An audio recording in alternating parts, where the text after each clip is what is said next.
चलो, कैसे हैं आप सभी लोग। एमपीपीएससी मेंस पेपर थर्ड में जो अर्थशास्त्र का यूनिट 2 है, उस यूनिट 2 के अंतर्गत आज का हमारा टॉपिक है भारत का विदेशी व्यापार। और इसमें हमें पढ़ना है विदेशी व्यापार के मूल्य, उनकी संरचना, उनकी दिशा। आप ये याद रखना कि जो ये टॉपिक है ये केवल अर्थव्यवस्था के हिसाब से ही महत्वपूर्ण नहीं है। एमपीपीएससी मेंस में जो निबंध दिए गए हैं उसमें भूमंडलीकरण, उदारीकरण, समावेशी विकास, सतत विकास जैसे टॉपिकों के निबंध लिखने के लिए बोला गया है हमसे। तो जो मैं आज पढ़ाऊंगा ये आपके निबंध के लिए भी काम आएगा। जो भी कंटेंट मैं बोलूँगा, जो भी कॉन्सेप्ट मैं समझाऊंगा, साथ ही साथ एमपीपीएससी मेंस में इकोनॉमिक्स के लिए भी बहुत काम आएगा। ये आपको जो 3 शब्द लिखे हुए दिख रहे हैं, एमपीपीएससी अगर इन तीनों शब्दों से प्रश्न बनाती है कि जैसे भारतीय या भारत के विदेशी व्यापार के मूल्य पर टिप्पणी कीजिए, तो हमें यही समझ में नहीं आएगा कि एक्चुअली इसमें कंटेंट लिखना क्या है।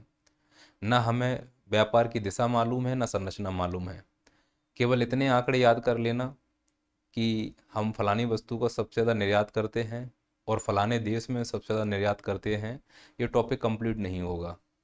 या केवल आप विदेश नीति 2023 पढ़ के चले जाते हैं तो भी ये टॉपिक कंप्लीट नहीं होगा। इस टॉपिक की गहराई बहुत है, इस टॉपिक के आयाम बहुत हैं। मैं कोशिश करूंगा कि इस टॉपिक की गहराई को टच कर पाऊँ और इनके उन सभी आयामों को मैं खोल पाऊँ जो हमारे इस टॉपिक के लिए आवश्यक हैं। साथ ही साथ इससे निबंध के भी वो आयाम टच हो जाएं जो हमें निबंध में तैयार करने हैं। तो दो भूमिकाएं हैं इस टॉपिक की जो मैं एक साथ आपको प्रोवाइड कराने का प्रयास करूंगा। फिलहाल हम एमपीपीएससी मेंस में अर्थशास्त्र के हिसाब से इसके टॉपिक को देखते हैं कि यदि एमपीपीएससी हमसे प्रश्न पूछेगा तो इससे क्या प्रश्न पूछ सकता है। सबसे पहले भारत का विदेशी व्यापार क्या होता है, इसका अर्थ क्या होगा, हम एक परिचय सामान्य सा समझेंगे और इसी सामान्य से परिचय में समझते हुए हम निबंध के सभी डायमेंशन को कवर कर लेंगे। फिर एक प्रश्न ये समझना है कि भारत के विदेशी व्यापार की दिशा क्या है, इसका मतलब क्या होता है, संरचना क्या है, इसका मतलब क्या होता है, मूल्य क्या है, इसकी मतलब क्या होता है। इसके अलावा मुझे ऐसा लगता है कि हमें इस डायमेंशन पर भी ध्यान रखना चाहिए कि भारत का जो विदेशी व्यापार है उसके समक्ष कौन कौन सी चुनौतियां हैं, और अगर चुनौतियां हैं तो उनका हम सामना भी कर रहे होंगे तो उन चुनौतियों को समाप्त करने के लिए हमारे पास कोई सुझाव होने चाहिए। याद रखना, जहाँ चुनौतियां होती हैं वहाँ विकास की संभावनाएं भी बहुत होती हैं। तो ये भी हो सकता है कि हमसे विदेशी व्यापार की संभावनाओं को लेकर प्रश्न पूछे। चाहे वो चुनौतियां पूछे, संभावना पूछे, सुझाव पूछे, जब ये टॉपिक खत्म होगा पूरी तरह से तो आप वित्त आंकड़ों के इस प्रश्न को बहुत अच्छे से डील कर पाएंगे, ऐसा मेरा मानना है, अनुमान भी यही है मेरा। इस टॉपिक से यदि कोई शब्दावलियां आती हैं जिसे हम 2 मार्कर्स कहते हैं, तो मैंने उन शब्दावलियों को 2 पार्ट में डिवाइड कर लिया। ऐसी शब्दावलियां जो एमपीपीएससी में 2 मार्कर्स के रूप में आ सकती हैं, और ऐसी शब्दावलियां जब आंसर राइटिंग करने के लिए आप जाएंगे 7 मार्कर्स या 10 मार्कर्स या निबंध को, तो उनमें इन शब्दावलियों का प्रयोग अगर आप करते हैं तो एग्जामिनर आपसे ज़्यादा इंप्रेस होगा। 2 मार्कर्स में जैसे स्कोमेट नीति क्या है, दोहरा घाटा क्या है, चालू खाता घाटा क्या है, एमनेस्टी योजना क्या है, आयात प्रतिस्थापन किसे कहते हैं, निर्यात उत्कृष्ट केंद्र क्या होते हैं, ये आपसे 2 मार्कर्स में पूछ लेगा। इनके जवाब इसी लेक्चर में आपको प्राप्त हो जाएंगे या इसके अगले वाले लेक्चर में। हमको इन शब्दावलियों पर भी बड़ा फोकस करने की आवश्यकता है कि डी ग्लोबलाइजेशन क्या है, डी कपलिंग क्या है, डी रिस्किंग क्या है, नियर सोरिंग क्या है, रीसोरिंग क्या है, फ्रेंड सोरिंग क्या है। इन शब्दों का प्रयोग करके एमपीपीएससी मेंस में जो आप आंसर राइटिंग करेंगे उसमें निश्चित तौर पर मजबूती आएगी। परिचय शुरू करने से पहले मैं इस टॉपिक की भूमिका और स्पष्ट कर दूं कि इस टॉपिक की भूमिका आपको निबंध में तो देखने को मिलेगी ही मिलेगी। अर्थव्यवस्था में भी कई ऐसे टॉपिक हैं जिनसे ये टॉपिक स्वतः ही इंटरलिंक हो रहा है, खासकर वो टॉपिक जो नए जोड़े गए हैं। तो मैं क्या करता हूँ कि ये जो टॉपिक है जिसे हम भारत का विदेशी व्यापार कह रहे हैं, इसको हम अर्थव्यवस्था के ही कई टॉपिकों से इंटरलिंक कर लेते हैं जिससे आसानी हो जाए आंसर राइटिंग करने में और निबंध लिखने में भी हमें आसानी हो। आइए पहले उसकी भूमिका को हम और समझते हैं। जैसे सिलेबस में हमें दिया गया है कि आप भारत का विदेशी व्यापार पढ़कर आइए। जब मैं आपको परिचय पढ़ाऊंगा तो मैं बताऊंगा विदेशी व्यापार का मतलब होता है अंतर्राष्ट्रीय स्तर पर जो आर्थिक क्रियाएं होती हैं वो सब विदेशी व्यापार से जोड़ ली जाती हैं। एक होता है अंतर्राष्ट्रीय, अंतर्राष्ट्रीय का मतलब एक ही राष्ट्र के अंदर, जैसे मध्य प्रदेश और महाराष्ट्र के बीच में अगर कोई ट्रेन चलती है तो हम ये बोल सकते हैं कि यह अंतर्राष्ट्रीय है, एक ही राष्ट्र में होने वाली क्रिया। और अंतर्राष्ट्रीय का मतलब दो राष्ट्रों के मध्य होने वाली क्रिया। तो अंतर्राष्ट्रीय यानी भारत और दूसरे देश के बीच में जो भी आर्थिक क्रियाएं होती हैं, उन आर्थिक क्रियाओं को हम विदेशी व्यापार के अंतर्गत शामिल करेंगे। आर्थिक क्रियाओं का क्या अर्थ हुआ? आर्थिक क्रियाओं का सीधा सा अर्थ हुआ विदेशी व्यापार के अंतर्गत हम आयात और निर्यात करते हों। आयात क्या, निर्यात का क्या अर्थ होता है? ये बात समझिए कि जब आप निर्यात करते हो तो इसका मतलब बेच रहे हो, और आयात करते हो तो इसका मतलब खरीद रहे हो। पर कभी कभी आयात और निर्यात में हम कुछ बेचते भी नहीं हैं और कुछ खरीदते भी नहीं हैं। उदाहरण के तौर पर मान लो कोई अमेरिका का व्यक्ति भारत आता है और वो भारत में आकर ताजमहल देखता है। ताजमहल जब वो देख रहा है तो वो ताजमहल खरीद के तो नहीं ले गया, हालांकि ताजमहल के छोटे छोटे डब्बे आते हैं खिलौने के तौर पर मान लो वो कुछ भी लेकर नहीं गया। वो आया, भारत उतरा, ताजमहल देखा और चला गया। अब ना तो कुछ बेचा गया ना कुछ खरीदा गया।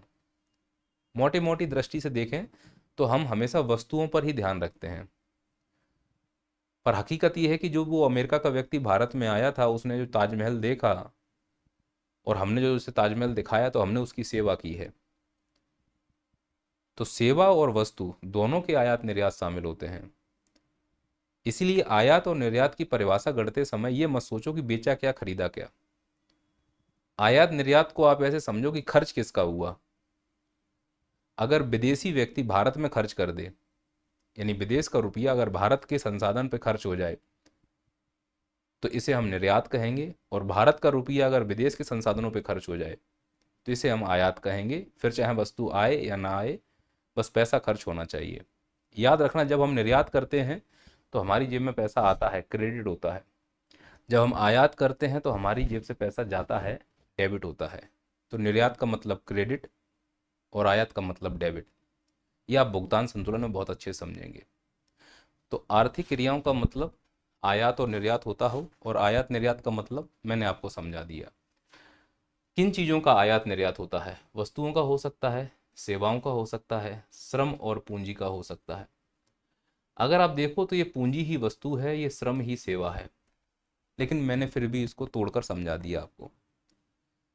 आप सुनते हैं उत्पादन के कारक बताइए, तो पूंजी, श्रम, कच्चा माल, उद्यमिता, बिल्डिंग, ये उत्पादन के कारक होते हैं। जिसमें से पूंजी और श्रम दो उत्पादन के ऐसे कारक होते हैं जो चलायमान होते हैं, एक स्थान से दूसरे स्थान जा सकते हैं। तो यदि एक देश से दूसरे देश में कोई श्रम जा रहा है तो यह भी विदेशी व्यापार माना जाएगा। विदेशी पैसा भारत में आ रहा है, यह भी विदेशी व्यापार माना जाएगा। तो श्रम और पूंजी का लेन देन एक देश से दूसरे देश में होता है, वो विदेशी व्यापार का हिस्सा होगा। तो मैं ये बताना चाह रहा हूँ आपको कि जो विदेशी व्यापार वाला टॉपिक पढ़ रहे हैं, यह मध्य प्रदेश में अर्थव्यवस्था के अंतर्गत जो और टॉपिक दिए गए हैं उनसे किस प्रकार से कोरिलेट हो रहा है। तो मैं ये कहना चाह रहा हूँ कि जो अंतर्राष्ट्रीय आर्थिक क्रियाएं होती हैं, इन अंतर्राष्ट्रीय आर्थिक क्रियाओं को अगर हम कर रहे हैं, आयात निर्यात कर रहे हैं, तो कोई तो रोड मैप होगा कि किसके साथ आयात करना है, किसके साथ निर्यात करना है, किस चीज़ का आयात करना है, किस चीज़ का निर्यात करना है। तो हमारे पास रोड मैप है। कम से कम 2047 तक का तो हमने रोड मैप बना लिया है। इस 2047 तक के रोड मैप को हम विजन इंडिया @2047 कह रहे हैं। अगर आप यूनिट 1 में जाएंगे तो वहाँ लिखा होगा विकसित भारत @2047। इससे मेरी बात स्पष्ट हो रही है कि हम इस टॉपिक को विजन इंडिया 2047 से भी जोड़ सकते हैं। अब हम विदेश में किस चीज़ का व्यापार करते हैं? वस्तुओं का। तो या तो वस्तु वो प्राथमिक क्षेत्र यानी कृषि से आ रही होगी, या फिर द्वितीयक क्षेत्र से आ रही होगी, या फिर हम सेवाओं का लेन देन करते हैं जो तृतीयक क्षेत्र से आ रहा होगा। तो इन वस्तु और सेवाओं का जो हम विदेश में व्यापार करने वाले हैं, क्या इनका हमारे पास कोई रोड मैप है कि हम कितने का बेच देंगे और कितने का खरीद लेंगे? बिल्कुल है। तो मैं तुमको ये होमवर्क दे रहा हूँ कि विकसित भारत 2047 में जो हमने रोड मैप आपको बताया है, उसमें मुझे बताइए कि 2047 तक हम कृषि के लिए क्या रोड मैप बना कर रखे हुए हैं। कि कृषि के लिए रोड मैप बनाने का मतलब है, उदाहरण के लिए जैसे मैं अभी कहता हूँ कि 328 मिलियन टन खाद्यान्न उत्पादन हुआ, तो मुझे बताइए 2047 तक यह खाद्यान्न उत्पादन बढ़कर कितना होना चाहिए, जिससे कि हमारे देश में संतुलन बना रहे और विकसित होने के लक्षण दिखने लगें। ठीक इसी प्रकार से किसानों की आय कितनी होनी चाहिए, अगर 2024 में 2 गुनी हो रही है तो 2047 तक कितने गुनी होनी चाहिए, तब हम विकसित माने जाएंगे। तो ये आपका होमवर्क है, गूगल पे जाकर सर्च कीजिए। व्हाट्सएप के अलावा गूगल नाम का भी एक प्राणी है तुम्हारे मोबाइल में, जिस पर उंगली करने से आपको बहुत सारा ज्ञान मिल जाएगा। हर बार बाबू बाबू नहीं करना है, एक बार गूगल गूगल करके भी देखो, उद्धार हो जाएगा। ठीक इसी प्रकार से 2047 तक उद्योगों का क्या रोड मैप है और सेवा का क्या रोड मैप है। अगर आपको ये बातें समझ में नहीं आती हैं, जाके विकसित भारत वाला वीडियो देखिए, वहाँ पे पूरा कंटेंट आपको अवेलेबल मिल जाएगा। मान लिया कि विजन इंडिया 2047 हमने बना लिया है कि हम भाई ये अचीव करेंगे, पर इसमें मुद्दा तो वही है कि अगर हमें अचीव करना है तो कुछ नीतियाँ होनी चाहिए, कुछ योजनाएं होनी चाहिए। योजना और नीति में अंतर होता है। नीति किसी लक्ष्य को पाना है ये डिसाइड करता है, योजना उस लक्ष्य को कैसे पाना है ये डिसाइड करता है। तो हम लोगों ने 2047 के लिए कई सारी नीतियां बनाई हैं, जैसे उद्योगों से संबंधित औद्योगिक नीतियां, और इन औद्योगिक नीतियों को हमको अलग से पढ़ने के लिए बोला भी गया है यूनिट 1 में, जिसमें सबसे प्रमुख है औद्योगिक नीति 1991, जिसको डिटेल में मैंने पढ़ाया भी है। पर एमपीपीएससी के हिसाब से जो करंट में अपडेट होते जा रहे हैं उनको भी हमें कवर करके चलना है। अगर औद्योगिक नीति आप पढ़ रहे हो तो मैं आपको होमवर्क देता हूं कि सेमी कंडक्ट औद्योगिक नीति क्या है ये बताइए। सेमी कंडक्ट नीति अभी भारत सरकार ने लॉन्च की है, इसको लेके विश्व बैंक बड़ी ही आलोचना कर रहा है हमारी। और रक्षा आत्मनिर्भरता नीति क्या है, ये दोनों नीतियों को मैं उद्योग नीति के अंतर्गत रख दूंगा। ये निश्चित रूप से दोनों नीतियां भारत को विकसित बनाने में औद्योगिक क्षेत्र में बहुत बड़ा योगदान देंगी और भारत को आत्मनिर्भर बनाने में बहुत बड़ा योगदान दे रही हैं। विश्व बैंक नहीं चाहता है हम आत्मनिर्भर बने, क्यों नहीं चाहता हम आगे समझेंगे डब्ल्यूटीओ के साथ जाके। ठीक इसी प्रकार से राजकोषीय नीति, यह हमारे यूनिट 2 में दी गई है राजकोषीय नीति पढ़ने के लिए। राजकोषीय नीति में आप ये पढ़ते हो कि टैक्स कैसे लगाना है, सब्सिडी किसको देनी है, निवेश कहाँ करना है, विनिवेश किसका करना है, कुल मिला के कितना पैसा आया कितना पैसा गया, जो हम बजट बनाते हैं वो सब राजकोषीय नीति में पढ़ना पड़ता है। हमारे सिलेबस में है, बिल्कुल है। तो क्या बिना राजकोषीय नीति बनाए हम विदेशी व्यापार कर सकते हैं? नहीं। तो इसका मतलब विदेशी व्यापार पढ़ते समय जो हम नीतियां बना रहे हैं उसमें औद्योगिक नीतियों के भी लक्षण दिखने चाहिए, राजकोषीय नीति के भी लक्षण दिखने चाहिए। क्योंकि जब हम किसी चीज़ का निर्यात करते हैं तो उस पर हम सुनते हैं टैक्स में छूट दे दी गई है, फलाने उत्पाद को सब्सिडी दे दी गई है। तो ये टैक्स में छूट और सब्सिडी आप किस हिसाब से दे रहे हो? राजकोषीय नीति के हिसाब से ही दे रहे हो। फलानी चीज़ का उत्पादन हुआ है औद्योगिक नीति के हिसाब से ही हुआ होगा। तो बिना औद्योगिक नीतियों को पढ़े, बिना राजकोषीय नीतियों को पढ़े आप व्यापार नीति में पारंगत नहीं हो सकते। रट्टू तोता हो सकते हो कि हाँ 4 पॉइंट रट लिए और चले गए। मैं इस टॉपिक को निबंध के हिसाब से भी समझाने का प्रयास कर रहा हूं, अगर आपकी समझ ठीक ठाक है तो आप मेरी बातों को समझ पाएंगे। मौद्रिक नीति, ब्याज दर को कम करना, क्वांटिटेटिव ईजिंग, नई मुद्राओं को छापना, ये सब मौद्रिक नीति के अंतर्गत आता है। जहां राजकोषीय नीति संसद के द्वारा बनाई जाती है, वही मौद्रिक नीति आरबीआई या फिर अपेक्स बॉडी जो बैंक होती है उसके द्वारा बनाई जाती है। यह भी यूनिट 2 में मौद्रिक नीति अलग से दिया गया है, उसको भी हमने डिटेल में पढ़ा हुआ है। ठीक इसी प्रकार से जो अब हमें पढ़ना है वो है विदेशी व्यापार। तो सभी के लिए नीतियां बनाई हमने, उद्योग के लिए बनाई, राजकोषीय नीति बनाई, मौद्रिक नीति बनाई, हमने विदेशी व्यापार के लिए भी नीति बनाई। जहां मौद्रिक नीति में ब्याज के बारे में पढ़ते हैं, राजकोषीय नीति में टैक्स के बारे में पढ़ना है, औद्योगिक नीति में सेमी कंडक्ट नीति के बारे में पढ़ना है। सिलेबस में लिखा है कि विदेश व्यापार नीति में आप ये पढ़ के आइए कि भारत का विदेशी व्यापार मूल्य क्या है, उसकी संरचना क्या है और उसकी दिशा क्या है। ये एमपीपीएससी के लिहाज से महत्वपूर्ण हो जाता है। यही 3 पॉइंट हमको पढ़कर जाना है। इसीलिए विदेशी व्यापार पढ़ते समय केवल विदेशी व्यापार पर फोकस मत करना, इसमें विकसित भारत 2047 भी डाल देना, इसमें राजकोषीय नीति भी आ जाएगी, इसमें मौद्रिक नीति भी आ जाएगी। इंटरलिंक जितना अच्छे से कर पाओगे निबंध में उतना अच्छा लिख पाओगे, और मेंस में जो इकोनॉमिक्स के क्वेश्चन आएंगे 7 नंबर और 10 नंबर उनको भी बहुत अच्छे से हैंडल कर पाओगे। आइए हम इस वाले एंगल पे बात करते हैं कि विदेशी व्यापार जिसमें मूल्य, उसकी संरचना और उसकी दिशा पे बात करनी है, तो इस वाले डायमेंशन को खोल के देखते हैं। तो हमने देखा कि भारत का विदेशी व्यापार, और सिलेबस में लिखा हुआ है कि उसकी दिशा पढ़कर आओ, उसकी संरचना पढ़कर आओ और उसका मूल्य पढ़कर आओ। जैसा कि सिलेबस में लिखा हुआ है स्पष्ट रूप से, क्या हमें विदेशी व्यापार का मूल्य, उसकी संरचना और उसकी दिशा पढ़नी है। मुद्दा ये है कि इनका अर्थ क्या हो रहा है। सबसे अर्थ समझिए। विदेशी व्यापार का एक ही अर्थ निकल रहा है कि आयात और निर्यात करना। किसका? श्रम और पूंजी का, या मैं कहूँ संसाधनों का। विदेशी व्यापार का सीधा सा अर्थ है अंतर्राष्ट्रीय व्यापार या अंतर्राष्ट्रीय आर्थिक क्रियाएं। अब वो कहता है कि भारत के विदेशी व्यापार की दिशा बताओ। इसका क्या मतलब है? इसका मतलब ये है कि विदेशी व्यापार में जो तुम आयात निर्यात कर रहे हो, वो आयात निर्यात किसके साथ कर रहे हो? मतलब किन देशों को तुम बेचते हो और किन देशों से खरीदते हो? तुम्हारी दिशा क्या है? किसको बेच रहे हो? तो जब मैं बोलूंगा कि भारत के विदेशी व्यापार की दिशा बताओ, तो तुमको ये बताना होगा कि हम किन देशों के साथ व्यापार कर रहे हैं और यह व्यापार समय के साथ कैसे बदल रहा है। जैसे आज़ादी से पहले प्रमुख रूप से हम यूके के साथ ही व्यापार किया करते थे, और इसमें एक दिशा और बतानी है। एक होता है आयात, एक होता है निर्यात। आपको ये भी बतानी है कि आयात ज़्यादा करते हो कि निर्यात ज़्यादा करते हो, आपकी दिशा किस ओर है। तो भारत की अभी वर्तमान कंडीशन क्या है? भारत निर्यात कम करता है, आयात ज़्यादा करता है। यह भी तो दिशा है कि मान लो मैं ये कहना चाहता हूं कि विदेशी व्यापार के दो ही पॉइंट हैं।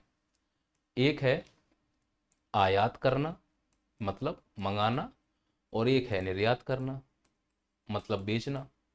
और तुम यहां खड़े हो। अब तुमको किधर जाना है? तुम्हारा झुकाव किधर की तरफ है? तुम निर्यातक हो या आयातक हो? एग्जामिनर तुमसे पूछना चाह रहा है कि तुम्हारी दिशा क्या है, हमारे देश की दिशा क्या है। हमारा झुकाव आयात करने की तरफ ज्यादा है कि निर्यात करने की तरफ ज्यादा है? पहली बात तो इसमें यह डायमेंशन डालना है। फिर दूसरा डायमेंशन ये डालना है कि हम किसके साथ ज्यादा व्यापार कर रहे हैं। इसमें महाद्वीपों और देशों को शामिल कर सकते हैं। अगर मैं भारत को एशिया में मान लूं, वो भी दक्षिणी एशिया में, तो मुझे एशिया में ही बताओ, एशिया में हम किससे व्यापार कर रहे हैं। पश्चिमी एशिया से ज्यादा व्यापार होता है हमारा, कि उत्तर एशिया से हमारा ज्यादा व्यापार होता है, कि पूर्वी एशिया से, कि दक्षिण पूर्वी एशिया से? अगर हमें ये नहीं मालूम कि हम एशिया में किस एशिया से ज्यादा व्यापार करना चाहते हैं, या हमें ये नहीं मालूम हम किस एशिया से ज्यादा मंगाते हैं और किसको बेचते हैं, तो ये हमें मालूम होना चाहिए।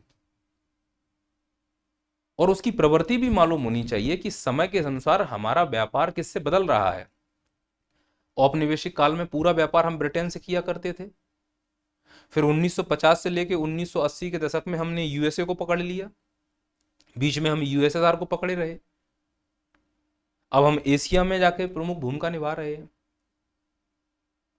तो ये डायमेंशन, दिशा का मतलब है किन देशों के साथ, किस क्षेत्र के साथ, पश्चिमी एशिया, मध्य एशिया, लैटिन अमेरिका, पश्चिमी यूरोप, पूर्वी यूरोप, किनके साथ हमारे व्यापार ज्यादा हो रहे हैं। तो क्षेत्र वाइज, महाद्वीप वाइज, देश वाइज हमें मालूम होना चाहिए कि हमारे व्यापार की दिशा किसके साथ कैसी है। और यह डिसाइड होता है हमारी विदेश नीति से। यह डिसाइड होता है कि हमारी डिमांड किस देश में कैसी है। इससे आप ये समझ पाओगे कि हम अपने पड़ोसी देशों के साथ कैसा व्यापार कर रहे हैं, और वो व्यापार व्यवहार बताता है हमारा। क्यों बांग्लादेश हमारे लिए इतना महत्वपूर्ण हो जाता है? क्योंकि व्यापार की दिशा बताती है कि हमने कहाँ निवेश किया है और कहाँ से हमें फायदा हो सकता है।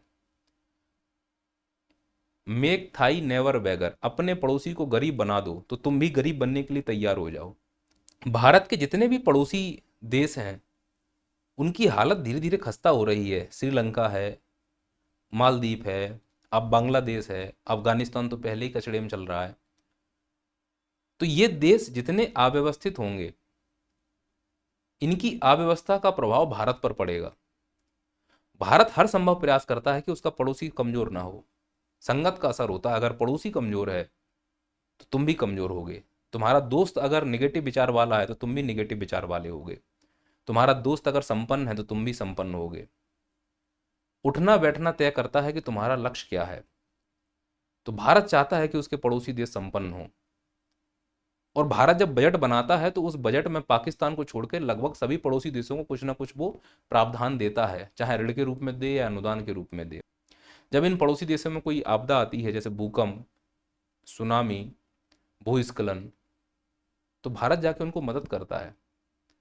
इसलिए मदद करता है कि तुम्हारी अव्यवस्था की झलक हमारे देश में जरूर आएगी, इसलिए तुम अव्यवस्थित मत होइए। बांग्लादेश में जो अव्यवस्था आई है उसका परिणाम क्या माइग्रेशन या प्रव्रजन के रूप में भारत को नहीं भुगतना पड़ेगा? भुगतना पड़ेगा। इसीलिए व्यापार की दिशा समझना जरूरी है कि हम कहाँ व्यापार करें, किसके साथ करें।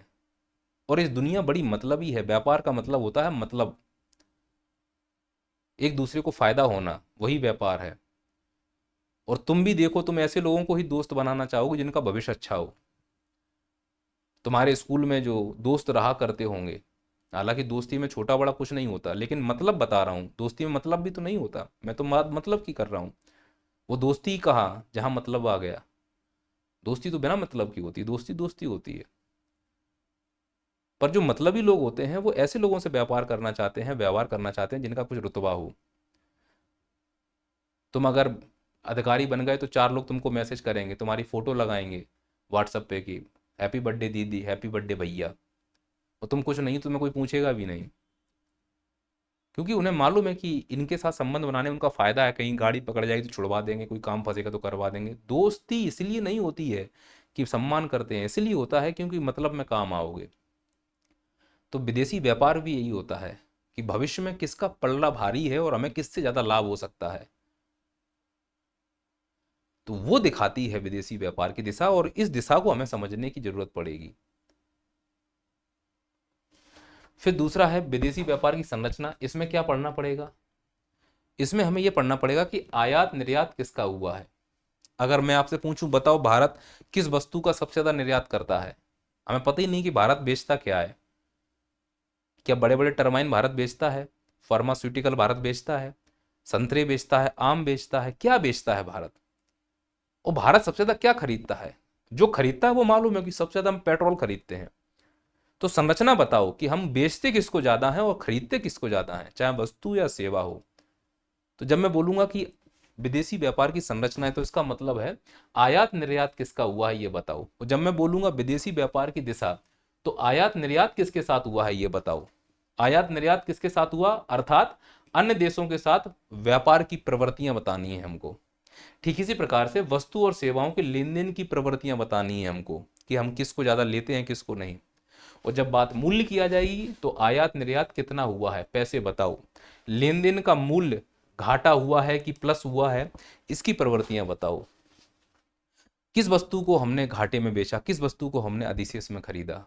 तो घाटे का प्रबंधन बताना है। फिर यहां से प्रश्न बनेगा, दोहरा खाता घाटा किसे कहते हैं, चालू खाता घाटा किसे कहते हैं, वस्तु घाटा किसे कहते हैं, सेवा घाटा किसे कहते हैं, पूंजीगत घाटा किसे कहते हैं।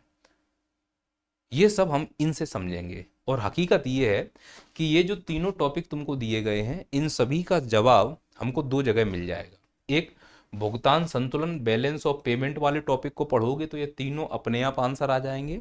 और एक विदेशी व्यापार नीति 2023 नई वाली पढ़ेंगे तो सबरे जवाब मिल जाएंगे। कुल मिला के एमपीपीएससी अगर हमसे इन टॉपिकों को लेके प्रश्न पूछ सकती है, तो एक तो 10 नंबर में सीधा प्रश्न छपा मिलेगा विदेशी व्यापार नीति 2023 की समीक्षा करने के लिए, या हो सकता है भुगतान संतुलन से तोड़ के कोई प्रश्न बना दे 2 नंबर में या 7 नंबर में।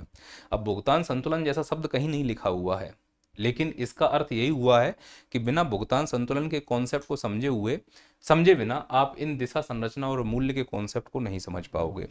इसीलिए कोशिश करते हैं हम कि हम इनको और अच्छे से और डिटेल से समझने की कोशिश करें। आइए अब हम भूमिका समझते हैं चीज़ों की।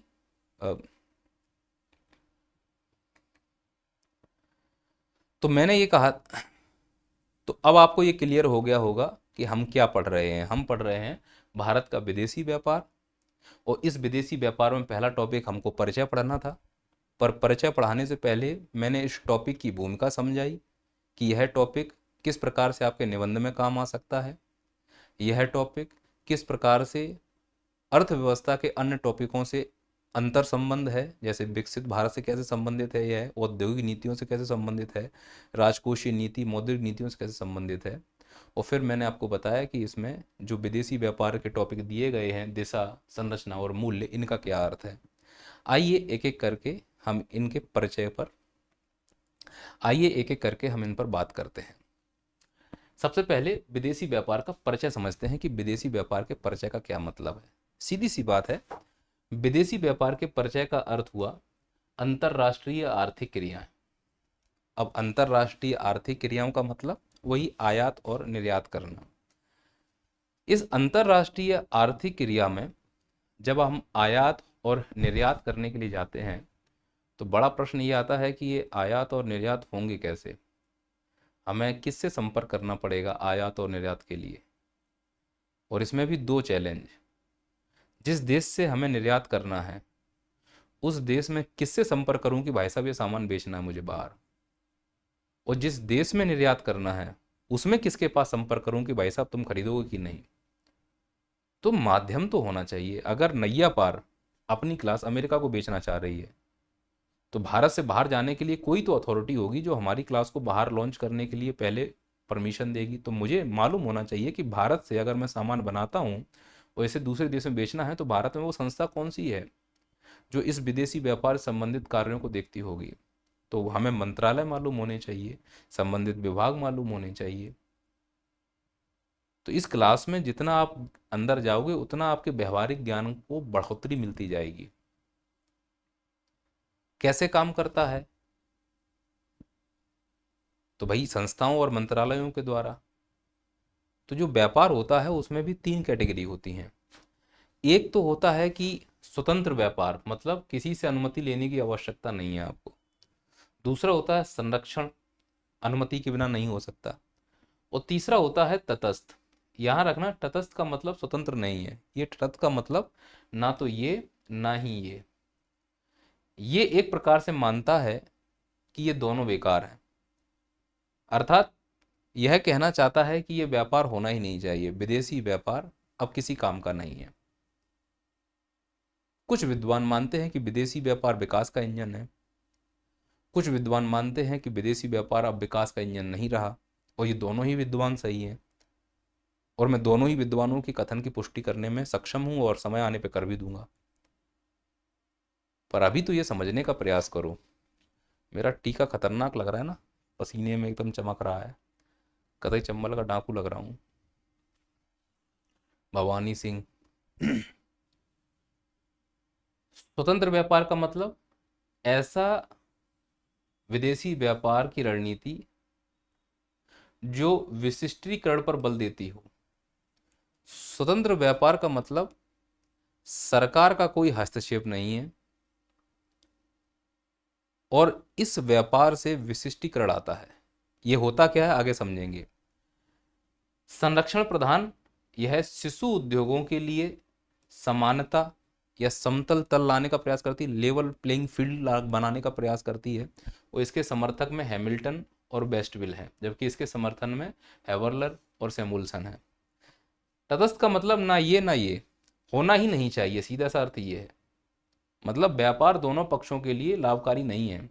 और इसका सबसे प्रबल समर्थक है रोल प्रोविस और दूसरे समर्थक है गुन्नार मिर्डल। इन्होंने एशियन ड्रामा लिखी थी। गुन्नार मिर्डल ने एशियन ड्रामा में एक वाक्य का वर्णन करते हुए कहते हैं कि अफ्रीका के संदर्भ में एशिया वालों से कि तुम लोग गुलामी गुलामी चिल्ला रहे हो, तुम गुलामी का मतलब नहीं समझते, जब औपनिवेशिक काल में एशिया में अंग्रेजों का गुलाम। गुन्नार मिडल एशियन ड्रामा में एक पंक्ति बोलते हैं कि गुलामी देखनी है तो अफ्रीका की देखो, जहां पे दास पीकदान के स्थान पे अपना मुंह खोलकर खड़े रहते हैं। और जब वहां के तानाशाह को पान थूकना होता है तो वो पीकदान में नहीं थूकता, क्योंकि पीकदान है ही नहीं। वो है उस लेवल की गुलामी। इमेजिन करके देखो, उन्हें गुलाम कहा गया है। स्लेवरी का स्तर अफ्रीका में था। एशिया वालों को अभी गुलामी का अर्थ नहीं मालूम। उन्हें लगता है कि चाबुक मार देना ही गुलामी है, स्वतंत्रता से काम कर देना ना करने देना ही गुलामी है। तो आइए हम इन पर बात करते हैं। अब हम ये देखते हैं कि स्वतंत्र विदेशी व्यापार नीति क्या होती है, संरक्षणवाद की विदेशी व्यापार नीति क्या होती है। इन पर हम अब कल की क्लास में डिस्कस करेंगे।